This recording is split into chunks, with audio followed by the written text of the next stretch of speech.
Today topic is flow control and error control.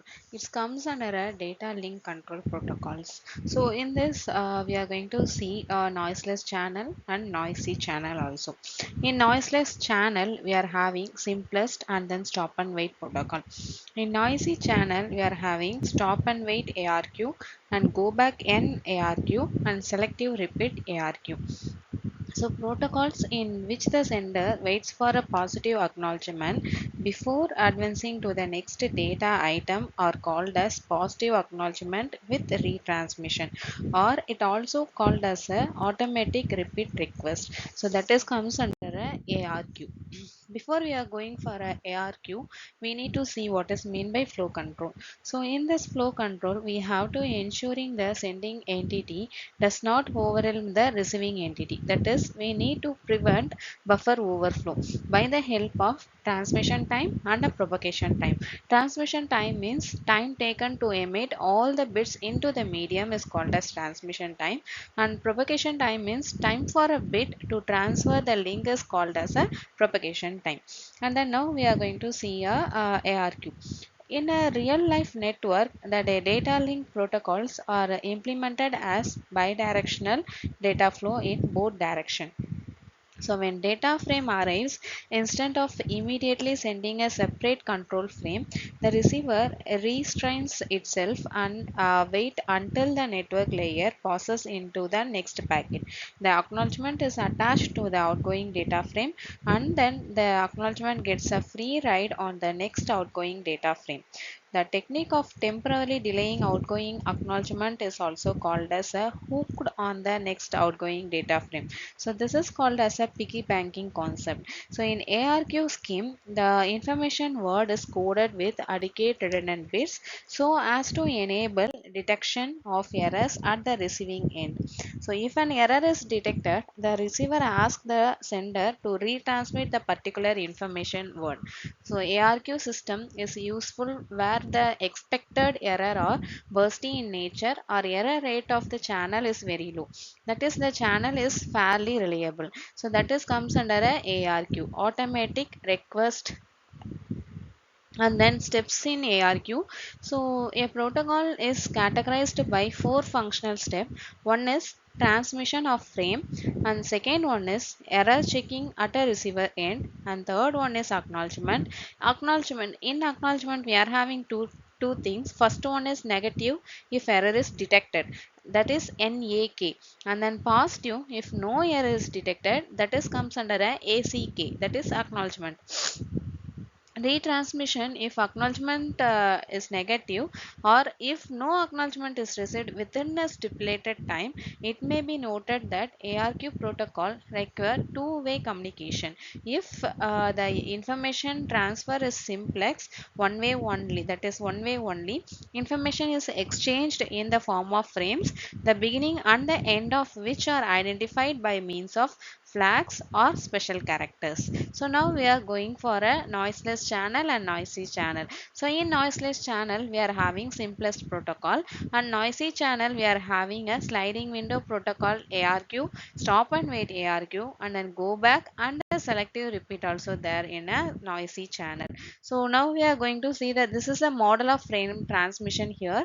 So we are having a source and then destination here. So first one is a error free, that is this is a error free, and then this one is a transmission with losses and error. So while frame 1 is send start to send the data to the destination frame 1, and then it will be received here, and then frame 2 is sending the packet to the destination 2, and then 3 4 5. So all the packets is received by a destination in a correct time means it is called as a error free transmission.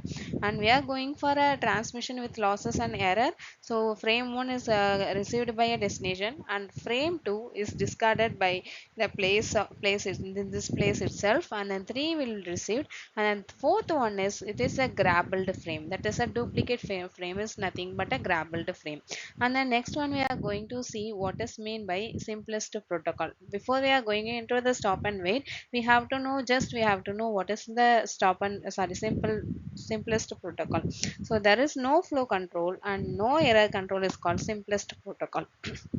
It is a unidirectional protocol in which data frames are traveling in only one direction, that is from the sender to the receiver. So we also assume that the receiver can immediately handle any frame it receives with a processing time that is small enough to be negligible. The protocol consists of two distinct procedures. One is a sender and another one is a receiver. The sender runs in the data link layer of the source machine and the receiver runs in a data link layer of a destination machine. No sequence number or acknowledgement or we are going to use in a simplest protocol. So and then we are in simplest protocol we are having that event is request from a network layer and a notification from a physical layer. And the next one we are going for a stop and wait protocol. So in stop and wait protocol, in which the sender sends one frame and then waits for an acknowledgement before proceeding, is called as a stop and wait. The communication channel is still assumed to be error free. However, the data traffic is still complex. So what is the main problem of stop and wait protocol? How to prevent the sender from flooding the receiver with the data faster than a latter is able to process it. So it is also assumed that there is no automatic buffering and queuing done within the receiver hardware. The sender never transmit new frame until old one has been fetched by a physical layer. In some situation, delay is inserted by sender in the protocol to slow it down sufficiently to keep from swapping the receiver. So it will be used for a slowing process. A more general solution to this dilemma is to have receiver provide feedback acknowledgement to the sender after having passed a packet to its network layer. The receiver sends a little dummy frame back to the sender, which in effect gives the sender permission to transmit the next frame. So after having sent a frame, the sender is required by a protocol to bind its time until the little dummy frames are erased. So using this feedback from the receiver to let the sender know when it may send more data is an example of a flow control. So in the stop and wait we are going to follow some design. So what is that design means, we are going for a sender and then receiver. We are having three layers only: network, data link and physical layer. So in this concept we are using a fragmentation concept also. So if no error occurs in the transmission, station B sends a positive acknowledgement to a station A. So the transmitter can start to send the next frame also. If a frame is received at station B with errors, then a negative acknowledgement is sent to station A. In this case, station A must retransmit the old packet in a new frame. In stop and wait link utilization, there is also the possibility of that information frames or acknowledgement can be lost. To account for this, the sender is equipped with a timer. So that timer is called as a stop and wait acknowledgement. So if no recognizable acknowledgement is received when the timer expires at the end of the time out interval, that is T out. So then the same frame is sent again. So protocols in which the sender sends one frame and then waits for an acknowledgement before process are called as stop and wait here. So in this we are going to use some algorithms also. So that algorithm will be using as a buffering concept. So we are using buffering here for a waiting process. And then we are having major drawback of a stop and wait protocol. Only one frame can be in transmission at a time, and then this leads to inefficiency if propagation delay is much longer than the transmission delay. And the next one we are going for a sliding window protocol. So in sliding window protocol, it is one of the method of error correction. To increase the data rate, this method allows the sender to transmit a specific number of packet in continuous mode, that is at the maximum possible rate without receiving positive acknowledgement for those packets. The number of packet that can be transmitted in such a way is known as the window size. Window size can be constant parameter for the algorithm, which means that it chosen at connection setup and does not change during the entire session.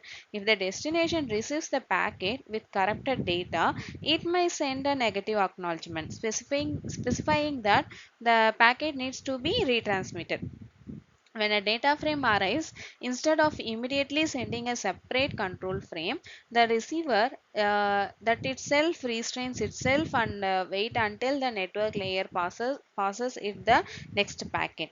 The acknowledgement is attached to the outgoing data frame. So and then next we are going for a sliding window protocol diagram.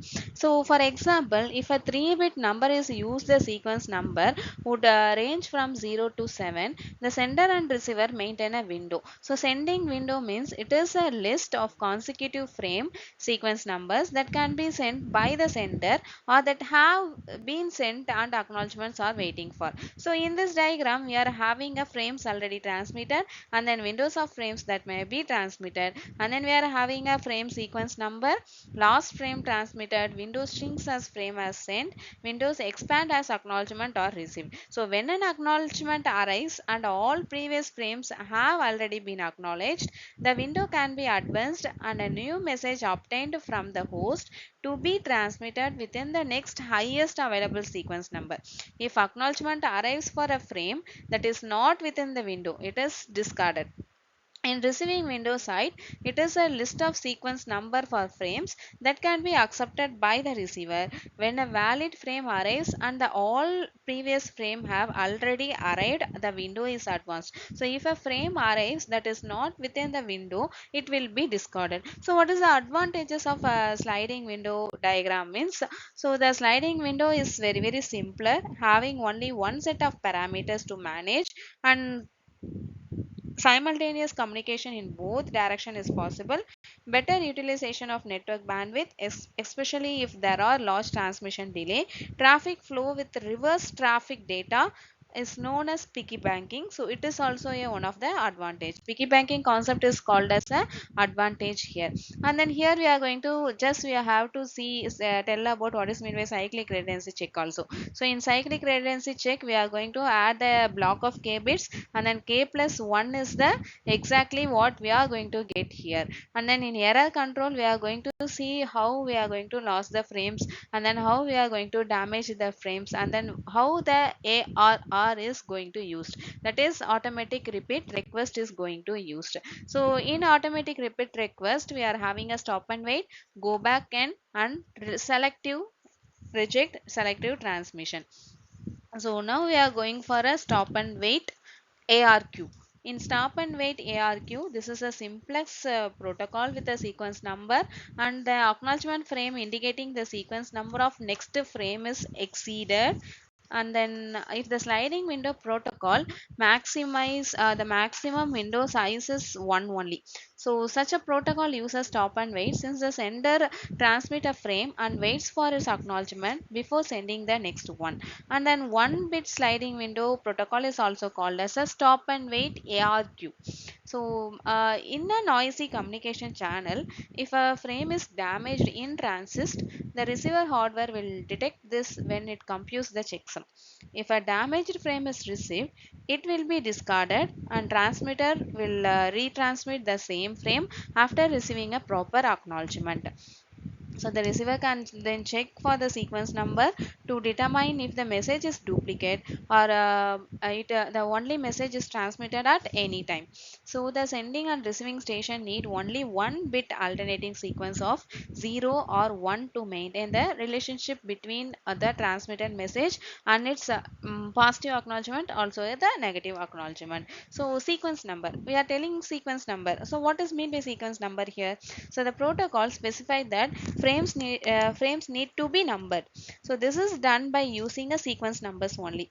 A field is added to the data frame to hold the sequence number of that frame is called as a sequence number, and it is based on modulo 2 arithmetic. So we are going for a stop and wait diagram. So we just going for the sender transmit the frame. When frame arrives at a receiver's side, it checks for the damage and acknowledgement to the sender accordingly. While transmitting a frame, there can be four operations. One is normal operation. Second one is the frame is lost. Third one is the acknowledgement is lost. The fourth one is the acknowledgement is delayed. So this four stages we are going to see in a stop and wait. So what is a stop and wait advantage and disadvantage? Means it is the simplest one and it is the inefficient manner. Next one we are going for a go back and ARQ. So in go back and ARQ, it is uses the sliding window flow control protocol only. If no error occurs, the operation are identical to sliding window. A station may send multiple frames as allowed by the window size.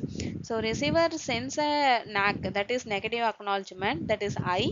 If frame I is in error, after that the receiver discards all incoming frames until the frame in the error was correctly retransmitted. So if sender receives a negative acknowledgement, it will retransmit frame I and all packets I plus 1 and I plus 2 which have been sent but not been acknowledged. If the delay is very high, the sender will exhaust its window even for a moderate bandwidth.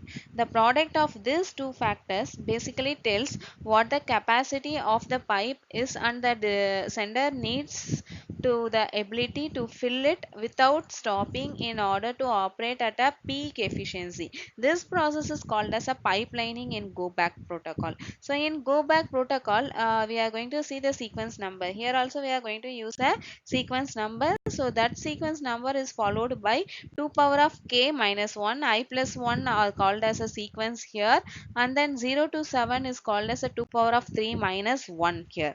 And then in receiving sliding window, in the receiver side, the size of the window is always 1 only. The receiver is expecting to arrive frames in the specific sequence. Any other frame received which is out of order is discarded. In this we are going to see the control variables. In control variables we are having a receiver variable, sender variable, acknowledgement, and then resending of frames. So in this we are having some operations in a go back n. So in go back n we are having a normal operation, damaged or lost frame. We are having these two operations in a go back, and the next one we are going for a selective reject ARQ. Selective repeat ARQ retransmit only the damaged or lost frame instead of sending multiple frame. The selective retransmission increases the efficiency of transmission and is more suitable for noisy channel. The circuit complicities as at the receiver side it will be increases. The size of sender window is 1 of 2 power of k, and then the receiver window size is same of length that as the sender. The receiver window includes the set of expected frames. The boundaries of receiver windows are defined by R base F and R base L we are having. So in this diagram you are going to see the operations here in sequential transmission of frames 0, 1, 2, 3. So we are going to send a frames like that, and then the suppose the frame 2 is lost and the next frame 3 is already received, then the receiver sends negative acknowledgement, that is negative 2 frame to the sender. Then the sender retransmit frame 2 only. So it shows the operation of selective repeat ARQ. So what is the advantage of selective reject diagram here in this? So fewer transmissions, and then disadvantages is more complexity at sender and receiver side. Each frame must be acknowledged individually, and the receiver may receive frames out of sequence. So this only we are going to see in a, and then next we are going to see for HDLC concept. So this will be seen in next class.